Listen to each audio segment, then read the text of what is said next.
अब सवाल ये उठता है कि ऐसा क्यों हो रहा है? क्या ऐसा है कि मिडिल क्लास और लोअर क्लास के लोग बेवकूफ हैं, उन्हें काम नहीं करना आता, वो काम नहीं करना चाहते और वो हार्ड वर्किंग नहीं है? अगर हमारे इंडियन सीईओज की सुनोगे तो उनका तो यही मानना है। ये बड़े बड़े कंपनीज के सीईओज कहते हैं कि इंडियन एम्प्लॉइज लेजी हैं, काम नहीं करना चाहते। According to the founder of Infosys, Indians are lazy.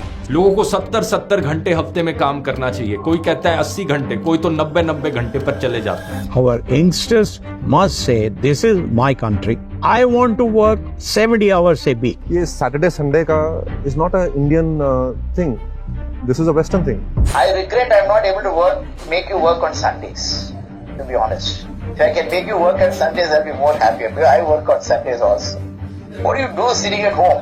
How long can you stare at your wife? How long can the wife stare at your husband? इन लोगों के हिसाब से गलती आपकी है कि आप इतने गरीब क्यों बनते जा रहे हो। सारा ब्लेम मिडिल क्लास लोगों का ही है। लेकिन क्या ये सच्चाई है? बिल्कुल भी नहीं। सच्चाई इसकी बिल्कुल उल्टी है। असलियत में दोस्तों मिडिल क्लास लोगों के पास पैसा खर्च करने के लिए इसलिए नहीं है क्योंकि आपकी कमाई ये सरकार और ये बड़े बड़े कॉर्पोरेट्स खा जा रहे हैं। यही लोग जो आपको सबसे ज्यादा फालतू का एडवाइस दे रहे हैं, यही आपको लूट रहे हैं। मार्च 2024 में खत्म हुए साल में इंडियन कॉर्पोरेट्स का प्रॉफिट 2008 की फाइनेंशियल क्राइसिस के बाद 15 साल में सबसे ज्यादा था। FICCI और क्वेस कॉर्पोरेट लिमिटेड की एक रिपोर्ट के हिसाब से 2019 से 2023 के जो साल थे, इनके बीच में 6 बड़े सेक्टर्स में इंडियन कॉर्पोरेट्स का प्रॉफिट 4 गुना बढ़ा है। लेकिन at the same time salaries की ग्रोथ नेगेटिव में रही है। सैलरी ग्रोथ नेगेटिव में रहने का मतलब है कि जितनी सैलरी बढ़ी उससे ज्यादा महंगाई बढ़ी है। पिछले 5 सालों में हर साल ऑन एवरेज 5.7% से महंगाई बढ़ी है। लेकिन लोगों की सैलरीज इस रेट से नहीं बढ़ रही हैं और यह बात सरकार भी मानती है। देश के chief economic adviser V Anantha Nageswaran ने भी अपनी स्पीचेस में बड़े कॉर्पोरेट्स को टारगेट किया है। Corporate profitability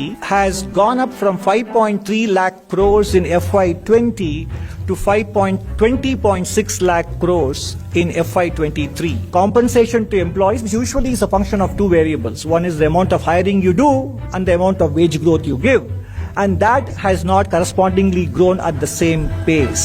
तो एक तरफ ये कंपनीज बम्पर प्रॉफिट्स कमा रही हैं, दूसरी तरफ ये आपकी सैलरीज नहीं बढ़ा रही और तीसरी तरफ ये मोदी सरकार द्वारा दिए जा रहे टैक्स ब्रेक्स का फायदा उठाकर कम टैक्स भी दे रही हैं। ये 2019 की बात है कि मोदी सरकार ने कॉर्पोरेट टैक्स को कम कर दिया था और इन कंपनीज को कई सारे बेनिफिट्स दिए थे। सरकार को खुद इसकी वजह से 2019-20 में 1.44 लाख करोड़ रुपीस का नुकसान हुआ था। लेकिन सरकार ने कहा कि चिंता की कोई बात नहीं, जब ये कंपनीज अच्छा करेंगी तो इकोनॉमी में वापस पैसे इन्वेस्ट होंगे, इससे जॉब क्रिएट होगी, प्राइवेट सेक्टर स्ट्रांग होगा और एम्प्लॉयमेंट भी बढ़ेगी। लेकिन असलियत में ऐसा कुछ भी नहीं हुआ और अगर कोई पढ़ा लिखा पॉलिटिशियन होता तो ऐसा फैसला बिल्कुल ना लेता। पिछले 5 सालों में सरकार को लगभग 9 लाख करोड़ रुपए का रेवेन्यू लॉस हुआ है। जरा सोचकर देखिए, अगर एक कॉर्पोरेट टैक्स कम ना किया होता तो 9 लाख करोड़ रुपए हेल्थ केयर, एजुकेशन, इंफ्रास्ट्रक्चर में खर्च किए जा सकते थे।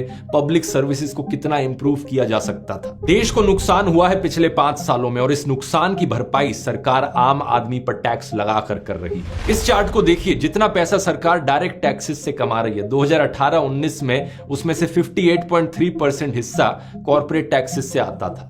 लेकिन 2023-24 में घटकर सिर्फ 46.5% ही रह गया। आज के दिन कॉर्पोरेट्स जितना टैक्स देते हैं उससे ज्यादा टैक्स तो लोग इनकम टैक्स में देते हैं। इस साल 2024-25 में लोगों के 11,56,000 करोड़ रुपए टैक्स देने का अनुमान है, जबकि कॉर्पोरेट्स का 10,42,000 करोड़ टैक्स देने का। पूरे देश में 3% से भी कम लोग इनकम टैक्स देते हैं, लेकिन यही 3% लोग इंडिविजुअली ज्यादा टैक्स पे कर रहे हैं सरकार को एज कंपेयर टू सारी कंपनी जितनी भी इंडिया में है। ये 3% लोग 1 लाख करोड़ रुपए ज्यादा टैक्स दे रहे हैं सरकार को इन कंपनीज से। मनमोहन सिंह की सरकार के दौरान टोटल टैक्स रेवेन्यू में से कॉर्पोरेट टैक्सेस का शेयर 35% था, लेकिन अब मोदी सरकार में ये सिर्फ 26% रह गया है। इतना सारा फायदा इन कंपनीज को दिया जा रहा है और ये एम्प्लॉयज की सैलरी तक नहीं बढ़ा रहे हैं। एक्सपर्ट्स का कहना है कि कम से कम सैलरी इतनी तो बढ़ा लो जितनी महंगाई बढ़ रही है। सरकार अगर चाहे तो सीधे तौर पर कानून लेकर आ सकती है कि हर साल एम्प्लॉयज की सैलरी इतनी बढ़नी चाहिए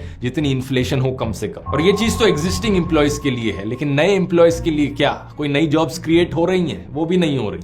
2023-24 के इकोनॉमिक सर्वे में भी कॉर्पोरेट्स को कहा गया कि बहुत ज्यादा प्रॉफिट में डूबे इंडियन कॉर्पोरेट सेक्टर के सेल्फ इंटरेस्ट में यही होगा कि वो जॉब्स क्रिएट करने को अपनी रिस्पॉन्सिबिलिटी बनाए, लेकिन अभी तक इन्होंने इसके लिए कुछ भी कॉन्क्रीट नहीं किया है। और ये करेंगे भी क्यों, अगर इन्हें पता है कि चंदा धंधा मॉडल से ही सरकार चलती है, इन पॉलिटिशियंस को घूस दो और ये पॉलिटिशियंस हमारे फेवर में कानून बनाएंगे तो और कुछ करने की क्या ही जरूरत।